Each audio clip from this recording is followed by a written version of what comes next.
Science explains everything around us. Without science, there would be no phones in our pockets, no man on the moon, or even a video playing on this screen right now. Almost everything in the universe can be explained by science.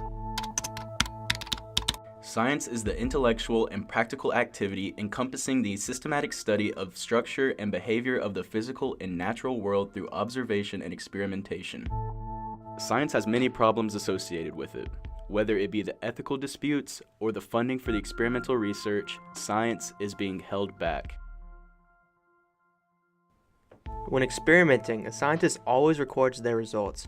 These results are usually published in a journal so other scientists in the world can apply their own ideas and experiments to the results. While the original publisher may have no problem replicating their results, other scientists may have trouble reproducing the experiments and results. This is a common phenomenon found throughout the scientific community, and it is always causing big problems from within. When a scientist cannot accurately replicate an experiment, they can't further their own research into the topic or idea. If science can be easily replicated, we would have a better understanding of the universe and everything in it.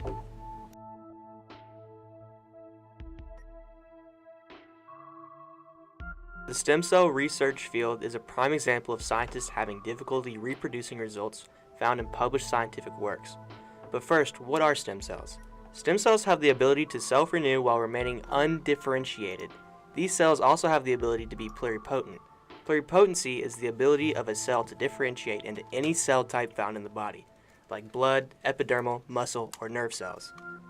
For a long time, embryonic stem cells were thought to be the only type of cell that has pluripotency, but this idea was completely revolutionized by Shinya Yamanaka and his research team. Yamanaka discovered a way to reprogram differentiated cells, namely epidermal cells, and make them act as induced pluripotent stem cells. This process of reprogramming stem cells revolutionized how scientists approach and think about stem cells. For a long time, though, replicating Yamanaka's procedure proved to be difficult. As technology progressed, a new method of creating induced pluripotent cells was discovered. The clinical applications of stem cells have been proven possible by the workings of scientists and doctors alike. But one thing that has been having some trouble gaining traction in the scientific community is time travel. Time travel is one of the many wonders of the human mind. Being able to travel from one point in time, whether it be forwards or backwards, seems like it would never be possible. But, according to Einstein's theory of relativity, space and time are interconnected and can be manipulated somewhat. It takes a great mind like Albert Einstein or Stephen Hawking to grasp the workings behind the math and physics in the universe. Hawking has come up with the theory behind wormholes, or a bend in space-time that allows traveling from one side of space to another in about a quarter of the time. Research in labs has been done on the theory of wormholes, but it's hard to replicate the steps needed to actually make one. Time travel is something that is yet to be proven possible, but there are great minds working on the idea. The problem is that time is unknown to actually be changeable from its current point.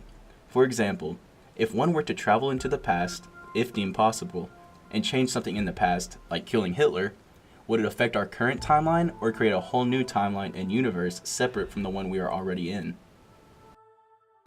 Let's say we do find a way to time travel. Maybe someone builds a time machine, or perhaps they build a time-traveling DeLorean. Even if the blueprints get published, who is to say that the time machine just didn't coincidentally work that one time? Or maybe the experiment is just so vast and complicated that it is nearly impossible to replicate. Questions like this are hard to answer because of the lack of communication between scientists. Since the universe is so vast, there is so much information to share between each other.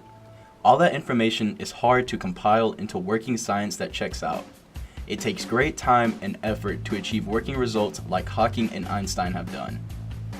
Not everyone on Earth can be fully connected all the time, even with the internet at our fingertips. New scientific research is hard to replicate since it has never been replicated by someone other than the original scientist.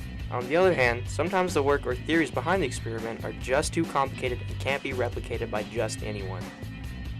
Many experiments are circumstantial, and a lot of the time the procedures are not written exactly as they were carried out. Even the slightest details not being in a report can cause a whole experiment to skew. Reproducing the circumstances that led to a discovery proves to be the most difficult part of confirming a scientific discovery. When an experiment skews, results can be thrown off and not match the original experiment at all. The best way to combat this is to detail exactly what happens in a lab experiment. Even the smallest of details need to be recorded for the purpose of others being able to reproduce your results. Listing these details and circumstances may allow for someone to come to the same conclusion as the original scientist.